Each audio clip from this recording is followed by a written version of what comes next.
Hello students, ये long answer है आपका यूपी बोर्ड क्लास 12th। इसको आप ज़रूर समझें, इम्पॉर्टेंट है। Why did Rajkumar Shukla invite, Rajkumar Shukla ने क्यों आमंत्रित किया गांधी जी को टू चंपारण, चंपारण आने के लिए। How did Gandhi ji solve, कैसे गांधी जी ने हल किया the problem of the farmers, किसानों की समस्या का। आइए समझते हैं इसका आंसर क्या है। तो आंसर इसका आप दीजिएगा।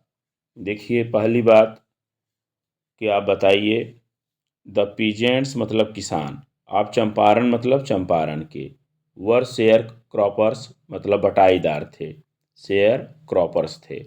दे वर बाउंड, वे बंधे थे, बाई एन एनिशियंट मतलब प्राचीन, एग्रीमेंट समझौता, विद द ब्रिटिश प्लांटर्स मतलब अंग्रेज मालिकों से।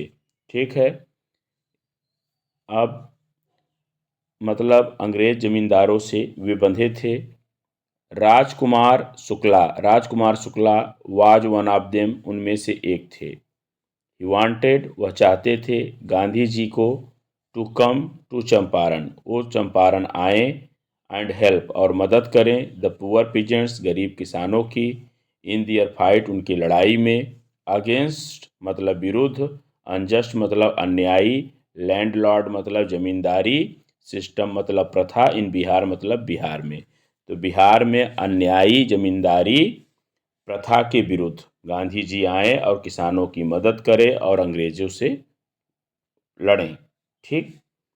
अब फिर क्या है, एट चंपारण, देखिए लिखा है कि चंपारण में he listen to the peasants problems, किसने, गांधी जी ने किसानों की समस्या को सुना।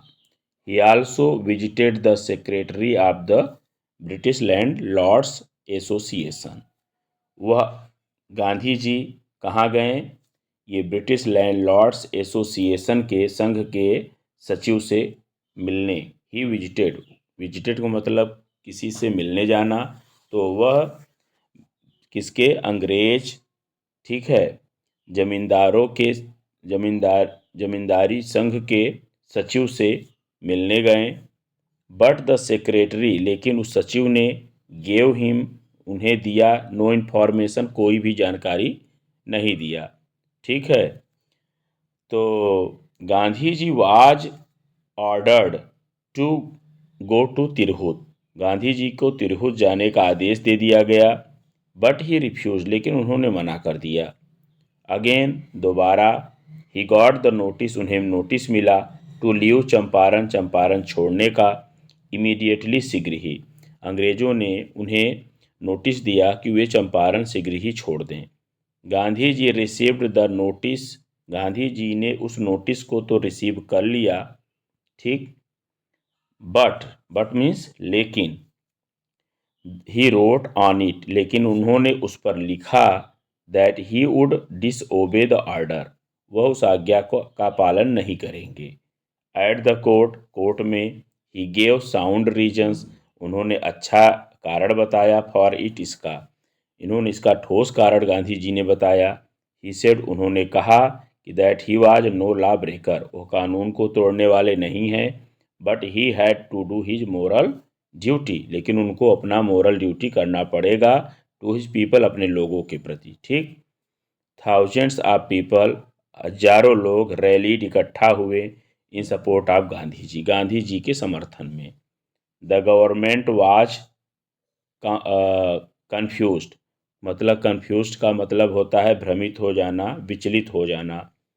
एट लास्ट, अंत में, the case against Gandhi ji had to be dropped, Gandhi ji के विरुद्ध जो केस था उसे वापस ले लिया गया, मुकदमा जो दर्ज कराए थे वो वापस हो गया। He started dialogue, Gandhi ji ने क्या किया, बातचीत किया, किससे किया, विथ द प्लांटर्स, प्लांटर्स से, जो मालिक थे, ठीक है, बागानों के। दे ऑफर्ड, उन्होंने ऑफर किया, देने का बात किया, ए 25% रिफंड, मतलब कि 25% वे वापस करने की का प्रस्ताव रखें, ऑफ द मनी, उस पैसे को, उस पैसे का 25% उन्होंने देने का वादा किया, प्रस्ताव रखा, विच मतलब जिसे, दे हैड टेकन इलीगली जिसे उन्होंने अन्यायपूर्वक लिया था, फ्रॉम द फार्मर्स किसानों से। मतलब कौन? अंग्रेजों ने यह प्रस्ताव रखा कि 25% वो रिफंड करेंगे उस पैसे को। Gandhi ji at once agreed to this, Gandhi ji इस बात से तुरंत सहमत हो गए। The British had to surrender, British को सरेंडर करना पड़ा, पार्ट ऑफ दियर मनी मतलब उस पैसे के थोड़े से भाग को, एंड आल्सो देयर प्रेस्टीज और अपने सम्मान को भी, मतलब अपने सम्मान के भी थोड़े से भाग को उन्हें सरेंडर करना पड़ा। बाई एंड बाई धीरे धीरे ब्रिटिश प्लांटर्स मतलब जो ब्रिटिश जमींदार थे, लेफ्ट देयर स्टेट्स अपने जागीरों को छोड़ दिए। These states came back to the peasants, ये जागीर उन किसानों को मिल गए। दस गांधी जी, इस प्रकार गांधी ने पाया, the British could not order him कि ब्रिटिश उन्हें आदेश नहीं दे सकते, टू लीव छोड़ने के लिए, इन एनी प्लेस किसी भी स्थान को, इन इज ओन कंट्री उनके देश में। The myth of their dreadful power, उनके जो भयानक शक्ति की गाथा थी, वाज ब्रोकन वह समाप्त हुई। गांधी जी ने उनके जो डर था अंग्रेजों का भारतीय लोगों के मन में, उसको समाप्त किया। अब देखो भैया, एक आपका how is Mukesh different from the other bangle makers of Firozabad का आंसर है। ये जो जो इम्पोर्टेंट है वही वही मैं आपको अब कराऊंगा, इसके अलावा कुछ और करने की ज़रूरत नहीं है। तो Mukesh belong to a family of a bangle makers in Firozabad.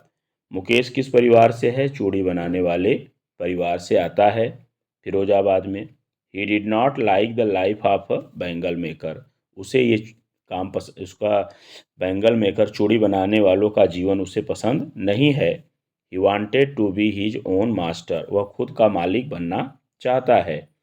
His dream, उसके सपने, was to become a motor mechanic, उसका सपना क्या था? उसका सपना था मोटर मैकेनिक बनने का। The other numbers of his family, मतलब उसके परिवार के अन्य मेंबर्स हैं, द अदर मेंबर्स अन्य सदस्य, थिंक सोचते हैं, that being Bengal bangle makers की चूड़ी बनाने वाला होना, वाज ए गॉड गिवन वो भगवान प्रदत्त है, लीनेज वंश परंपरा है। ठीक है, उनको भगवान के द्वारा यह दी गई परंपरा है, फॉर देम उनके लिए। ठीक है, मतलब उन्हें भगवान ने यही दिया है, वो ऐसा मानते हैं, एक ही ईश्वर प्रदत्त है। ठीक है, अब आगे है कि दे वर ट्रैप्ड, वे फंसे हुए हैं थे, इन ए विशियस सर्कल, एक दुष्चक्र होता है मतलब बुरा चक्र। आप साहूकारों के, मिडलमैन बिचौलियों के, पुलिसमैन पुलिस वालों के, ब्यूरोक्रेट्स नौकरशाहों के, एंड पॉलिटिशियन राजनीतिज्ञों के, जो राजनेता होते हैं उनके दुष्चक्र में वे फंसे हुए थे। Their generations are passing in this poor condition, उनके जो जनरेशंस हैं, पीढ़ियां हैं, वे इन्हीं दशा में गुजर रहे हैं। ठीक है, नाउ अब दे हैव एक्सेप्टेड, उन्होंने स्वीकार कर लिया है, इट मतलब इसे, एज दियर फेट अपनी किस्मत के रूप में, कि हमारा यही किस्मत है कि हमेशा हमें फंसे ही रहना है। बट मुकेश इज़ डिफरेंट, लेकिन मुकेश अलग है, फ्रॉम देम उनसे। ठीक है, ही वांट्स टू रियलाइज, वह पूरा करना चाहता है, हिज ड्रीम अपने सपनों को, थ्रू हार्ड वर्क कठिन परिश्रम के द्वारा, एंड फर्म डिटर्मिनेशन और दृढ़ निश्चय के द्वारा, मतलब माध्यम से। ठीक है, he would go to a garage, वह एक गैराज को जाएगा, एंड लर्न और सीखेगा, the work of a mechanic मतलब मैकेनिक बनने के कार्य को। The garage is a long way from his home, जो गैराज है उसके घर से काफ़ी दूरी पर है, बट ही सेज लेकिन वह कहता है, he will walk all that distance, वह पूरी दूरी पैदल चलेगा, मतलब उस पूरे दूरी को वह पैदल तय करेगा, टू रियलाइज हिज एम्बिशन अपने सपने को पूरा करने के लिए। तो मतलब वो कहता है कि वो पैदल जाएगा लेकिन अपने सपनों को ज़रूर पूरा करेगा, अपने महत्वाकांक्षा को ज़रूर वह पूरा करेगा। तो आप इसको समझ लीजिएगा, आपको ऐसे ही बनाना है।